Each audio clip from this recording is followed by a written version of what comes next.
प्यारे बच्चों, good morning. आज हम 10th क्लास की हिंदी मीडियम साइंस में करेंगे धातुओं की ऑक्सीजन के साथ अभिक्रिया। देखिए बेटा, धातुएं ऑक्सीजन के साथ एक ही दर से अभिक्रिया नहीं करती।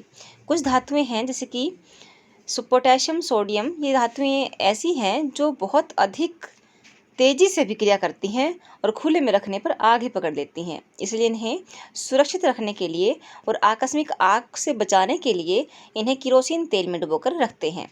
सामान्य ताप पर मैग्नीशियम, एल्यूमिनियम, जिंक, लेड आदि धातुएं जो हैं उनकी सतह पर ऑक्साइड की पतली परत चढ़ जाती है। ऑक्साइड की यह परत लाभदायक भी है। कैसे? क्योंकि यह एक परत बना लेती है और यह परत एक सुरक्षा परत का काम करती है। और इस परत के चढ़ जाने के बाद जो अंदर साफ धातु है वह ऑक्सीजन के साथ अभिक्रिया नहीं करती, यानी कि एक सुरक्षात्मक परत बन जाती है। तो यह जो ऑक्साइड की परत है ये काफ़ी महत्वपूर्ण है, आगे चल के हम बात करेंगे।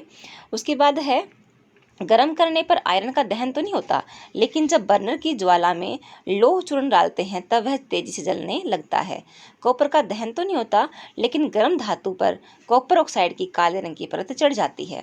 सोना और चांदी, सिल्वर और गोल्ड जो है, सिल्वर मीन्स चांदी और गोल्ड मीन्स सोना, ये बेटा अत्यधिक गर्म करने पर भी ऑक्सीजन से अभिक्रिया नहीं करते। उसके बाद है एनोडीकरण। देखो, मैंने कहा था ना कि ऑक्साइड की परत की बात हम बाद में करेंगे। एल्यूमिनियम जो धातु है बेटा, उसको क्या करते हैं, उसको ना एनोड बनाते हैं, समझ गए ना, विद्युत दे करके एनोड बनाते हैं। एनोड बनाकर उसके बाद उसमें सल्फ्यूरिक अम्ल तनु सल्फ्यूरिक अम्ल का विलयन रखते हैं और उसके बाद उसको विद्युत अपघटन करते हैं उसका। देखिए, एल्यूमिनियम पर मोटी परत पर चढ़ाने की प्रक्रिया एनोडीकरण कहलाती है। वायु के संपर्क में आने पर एल्यूमिनियम पर ऑक्साइड की पतली परत का निर्माण होता है। एल्यूमिनियम ऑक्साइड की यह परत इसे संक्षारण से बचाती है। इस परत को मोटा करके इसे संक्षारण से अधिक सुरक्षित किया जा सकता है। एनोडीकरण के लिए एल्यूमिनियम की एक साफ वस्तु को एनोड बनाकर तनु सल्फ्यूरिक अम्ल के साथ इसका वैद्युत अपघटन किया जाता है। एनोड पर उत्सर्जित ऑक्सीजन गैस एल्यूमिनियम के साथ अभिक्रिया करके ऑक्साइड की मोटी परत बनाती है। इस ऑक्साइड की मोटी परत को आसानी से रंग कर एल्यूमिनियम की आकर्षक वस्तुएं बनाई जा सकती हैं। ठीक है, तो यहाँ पर एक एक्स्ट्रा क्वेश्चन तैयार होता है कि एनोडीकरण क्या है। उसके बाद आगे बढ़ते हैं। अगर आपने कभी देखा हुआ, हम अब तक करते आ रहे हैं, तो धातुओं में सबसे अधिक अभिक्रियाशील जो है नमूनों में अभी सोडियम है। मैग्नीशियम धीमी अभिक्रिया करता है, सोडियम की अपेक्षा कम अभिक्रियाशील है मैग्नीशियम। लेकिन ऑक्सीजन में दहन करने से हमें जिंक, आयरन, कॉपर, लेड आदि की अभिक्रियाशीलता का पता नहीं चलता, यानी कि कौन कितनी अभिक्रियाशील है। तो कुछ और अधिक अभिक्रियाओं के आधार पर हम इनकी अभिक्रियाशीलता का जो पता है वो लगा सकते हैं। तो उनमें से एक जो प्रक्रिया है उसके लिए हम देख सकते हैं कि धातु पर भाप की क्रिया, भाप छोड़ेंगे धातु पर। ठीक है, देखिए, कोई धातु है, ठंडे जल से आधे भरे बीकर में नमूने के छोटे छोटे टुकड़े डाल दीजिए। कौन सी धातु ठंडे पानी से गर्म अभिक्रिया करती है, कौन सी गर्म पानी से अभिक्रिया करती है, कौन सी जलने पर आग पैदा करती है, कौन सी पानी पर तैरती है, कौन ठंडे के साथ अभिक्रिया नहीं करती, कौन गर्म के साथ अभिक्रिया नहीं करती। इस आधार पर हम एक इसकी श्रेणी बना सकते हैं। तो इस आधार पर हमने क्या निष्कर्ष निकाला कि धातु जल के साथ अभिक्रिया करके धातु ऑक्साइड और हाइड्रोजन बनाती हैं। धातु ऑक्साइड जो बना है वह जल से फिर से अभिक्रिया करके धातु हाइड्रोक्साइड बनाता है। ये धातु हाइड्रोक्साइड जो है एक क्षार होता है। उसके बाद पोटेशियम और सोडियम जैसी धातुएं ठंडे जल के साथ तेजी से अभिक्रिया कर लेती हैं और इतनी तेज़ी से अभिक्रिया करती हैं, इतनी ज़्यादा ऊष्मा निकलती है कि इसमें जो हाइड्रोजन गैस बनती है वह तुरंत ही जल जाती है और ये धातु भी साथ में जल जाती हैं। इसीलिए इन धातुओं को जलने से बचाने के लिए केरोसिन के तेल में डुबोकर रखा जाता है। जल के साथ कैल्शियम की अभिक्रिया थोड़ी धीमी होती है। कैल्शियम जो है इतनी थोड़ी ऊष्मा निकलती कि उससे हाइड्रोजन गैस जलती नहीं है, लेकिन हाइड्रोजन गैस के बुलबुले होने के कारण कैल्शियम उसके साथ चिपक जाती है और पानी पर तैरना आरंभ कर देती है धातु। मैग्नीशियम जो ठंडे जल के साथ अभिक्रिया नहीं करता, लेकिन गर्म जल के साथ अभिक्रिया करके वह मैग्नीशियम हाइड्रोक्साइड और हाइड्रोजन गैस बनाता है और यह भी पानी की सतह पर तैरता है। एल्यूमिनियम, आयरन और जिंक जो है ना तो ठंडे पानी से विक्रिया करते हैं ना गर्म पानी से विक्रिया करते हैं, लेकिन ये भाप के साथ विक्रिया करके वही धातु का ऑक्साइड और हाइड्रोजन गैस बनाते हैं। लेड, कॉपर, सिल्वर, गोल्ड जैसे धातुएं हैं, ये पानी के साथ बिल्कुल विक्रिया नहीं करती, चाहे ठंडा पानी हो, चाहे गर्म पानी हो, चाहे भाप हो। ठीक है बेटे। उसके बाद क्या होता है जब धातु अम्लों के साथ विक्रिया करती हैं। हम पहले पढ़ चुके हैं कि धातु अम्लों से विक्रिया करके तनु अम्ल, ठीक है ना, धातु अम्लों के साथ, अम्ल कौन से, तनु अम्ल, उनके साथ विक्रिया करके लवण और हाइड्रोजन गैस बनाती हैं। लेकिन क्या सभी धातुएं विक्रिया करती हैं? बेटा देखिए, कुछ धातुएं करती हैं, कुछ नहीं करती हैं। क्यों? क्योंकि हम 8वीं क्लास में पढ़ कर आए हैं कि जो धातु ज़्यादा विक्रियाशील होगी वह किसी विलयन से उस धनात्मक आयन को निकाल देगी, विस्थापन विक्रिया करेगी, और जो कम अभिक्रियाशील होगी वह नहीं कर पाएगी। तो यानी कि हम आगे देखते हैं, तनु हाइड्रोक्लोरिक अम्ल के साथ मैग्नीशियम, जिंक, एल्यूमिनियम और आयरन के समीकरण लिखने हैं। जब धातु नाइट्रिक अम्ल के साथ विक्रिया करती हैं तब हाइड्रोजन गैस उत्सर्जित नहीं होती, क्योंकि जो नाइट्रिक अम्ल है एक प्रबल ऑक्सीकारक है जो उत्पन्न हाइड्रोजन को ऑक्सीकृत करके जल में परिवर्तित कर देता है, यानी कि जल बना देता है उसका। एक स्वयं नाइट्रोजन के किसी ऑक्साइड के रूप में अपचयित हो जाता है। लेकिन मैग्नीशियम एवं मैग्नीज जो हैं ये धातु हैं जो अति तनु HNO3 के साथ अभिक्रिया करके हाइड्रोजन गैस बनाती हैं। क्रियाकलाप 3.11 में देखा कि बुलबुले बनाने की दर मैग्नीशियम के साथ सबसे अधिक थी। इस स्थिति में अभिक्रिया सबसे अधिक ऊष्माक्षेपी थी, ऊष्मा बाहर निकलती थी। अभिक्रियाशीलता इस क्रम में घटती है। Magnesium, aluminium, zinc, iron, copper की स्थिति में न तो बुलबुले बनते हैं और न ही ताप में परिवर्तन होता है, यानी कि अभिक्रिया नहीं हुई है। ठीक है, तो इस प्रकार से हम धातुओं का एक श्रेणी बना सकते हैं। ठीक है बेटा। उसके बाद हम आगे देखते हैं, क्या आप जानते हैं एक्वारेजिया? एक्वारेजिया क्या है बेटा?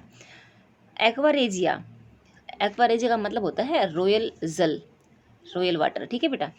लैटिन भाषा शब्द ये 3:1 के अनुपात में सांद्र हाइड्रोक्लोरिक अम्ल, सांद्र यानी कि ज़्यादा पानी और कम, सांद्र हाइड्रोक्लोरिक अम्ल का मतलब क्या है? पानी तो थोड़ा और अम्ल ज़्यादा। ठीक है बेटे। सांद्र हाइड्रोक्लोरिक अम्ल एवं सांद्र नाइट्रिक अम्ल का ताज़ा मिश्रण होता है। 3:1 में सांद्र हाइड्रोक्लोरिक अम्ल और सांद्र नाइट्रिक अम्ल का ताज़ा तुरंत बनाया मिश्रण होता है। यह गोल्ड को गला सकता है, यानी कि सोने को पिघला सकता है, जबकि दोनों में से किसी भी अम्ल में अकेले यह काम करने की क्षमता नहीं होती। एक्वारेजिया भभकता द्रव होने के साथ प्रबल संक्षारक है। संक्षारक यानी कि धातुओं को कमज़ोर कर देता है, नष्ट कर देता है ऊपर से। यह उन अभिकर्मकों में से एक है जो गोल्ड एवं प्लेटिनम को गलाने में समर्थ होता है। ठीक है बेटा, भभकता द्रव है यह एक। ठीक है। अन्य धातु लवणों के साथ विलयन के साथ धातुएं कैसे विक्रिया करती हैं? अन्य धातु लवणों के विलयन के साथ धातुएं किस प्रकार विक्रिया करती हैं? देखो बेटा, मैं आपको बता दूं बेटा, धातु लवण होंगे ना, उनमें धातु होगी। अगर धातु लवण के साथ दूसरी धातु डालेंगे ना तो क्या होगा? यदि जो धातु हमने डाली है वह लवण में उपस्थित धातु से अधिक अभिक्रियाशील है तो उसको निकाल देगी, कम अभिक्रियाशील उसको निकाल नहीं पाएगी। देखो क्या करना है, एक लोहे की कील लेनी है और कॉपर का अपने के लिए कॉपर सल्फेट का विलयन लेना है। ठीक है। आयरन सल्फेट का विलयन ले लें, जितने भी सल्फेट के विलयन सारे ले लें, अपने लैब में पानी में घोल लेंगे और उनमें से हमें एक एक करके अलग धातु को डाल लेंगे। जैसे कि यहाँ पर आगे देखिए, यहाँ पर दिखा रखा है चित्र 3.4 में धातु की लवण विलयन के साथ अभिक्रिया। जो ब्लू कलर का जो टेस्ट ट्यूब है उसमें कॉपर सल्फेट है, लोहे कील छोड़ दी उसके अंदर। ठीक है। और जो पीले रंग की जो टेस्ट ट्यूब दिखाई दे रही है उसमें आयरन सल्फेट है और तांबे का तार डाल दिया। क्या होगा? तो जो तांबे का तार है उस पर कोई प्रभाव नहीं पड़ेगा, लेकिन जो लोहे की कील है वह लाल भूरे रंग की हो जाएगी। हम 8वीं क्लास में बहुत अच्छे से कर चुके हैं इसको। लाल भूरे रंग की हो जाएगी, इसका मतलब क्या है? कॉपर सल्फेट के अंदर जो कॉपर था वो अलग निकाल दिया लोहे ने और बना दिया लोहे का सल्फेट, आयरन सल्फेट बन जाएगा। क्योंकि आयरन जो है, लोहा है, वह अधिक अभिक्रियाशील धातु है और कॉपर सल्फेट से कॉपर को बाहर निकाल देता है। लोहे की दिख रही ना, ये हाथ में लिए हुए है, लोहे की लाल भूरे रंग की हो गई है, जबकि कॉपर जो है वह कम अभिक्रियाशील है और आयरन सल्फेट में से आयरन को बाहर नहीं निकाल सकता, इसलिए तांबे के तार पर कोई असर नहीं हुआ। ठीक है बेटा। तो हम यहाँ पढ़ेंगे तो हम ये पाएंगे कि धातु ए, देखो धातु ए धातु बी को उसके विलयन से विस्थापित कर देती है। तो धातु बी की अपेक्षा, तो यह यानी कि धातु ए, अगर धातु ए धातु बी को उसके विलयन से बाहर निकाल देती है, विस्थापित कर देती है, तो यह यानी कि धातु ए धातु बी की अपेक्षा अधिक अभिक्रियाशील है। धातु ए प्लस बी का लवण विलयन क्या बनेगा, ए का लवण विलयन प्लस धातु बी। ठीक है बेटा। तो ये अभिक्रिया कब होगी कब नहीं होगी, इसका नाम है विस्थापन अभिक्रिया। ये विस्थापन अभिक्रिया कब होगी कब नहीं होगी, ये बेटा कब होगी, जब आने वाली धातु लवण विलयन में उपस्थित धातु से अधिक अभिक्रियाशील है। अब अभिक्रियाशीलता श्रेणी है एक, उसके आधार पर हम पता कर सकते हैं कि कौन सी धातु किस धातु को विस्थापित कर सकती है। देखो, धातुओं को अभिक्रियाशीलता के अनुसार क्रम में लगाना सक्रियता श्रेणी कहलाता है। देखो यहाँ पर लिखा हुआ है कनक मंगल, इसको आप कैसे याद रख सकते हो, केदारनाथ का माली जमा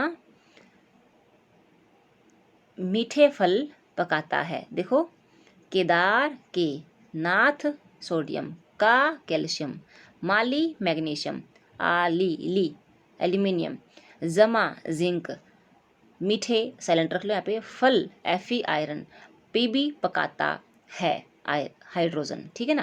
तो इनको हम याद रख सकते हैं ऐसे। तो देखो, सबसे ऊपर जो धातुएं हैं सबसे अधिक अभिक्रियाशील हैं, बीच वाली थोड़ी सी मध्यम अभिक्रियाशील है, और सबसे कम वाली जो है वो नीचे हैं अभिक्रियाशील धातुएं। ठीक है बेटा। तो अब हम यहाँ तक पढ़ते हैं आज, और उसके बाद हम कल करेंगे ये धातु और अधातु किस प्रकार अभिक्रिया करती हैं। ठीक है बेटा।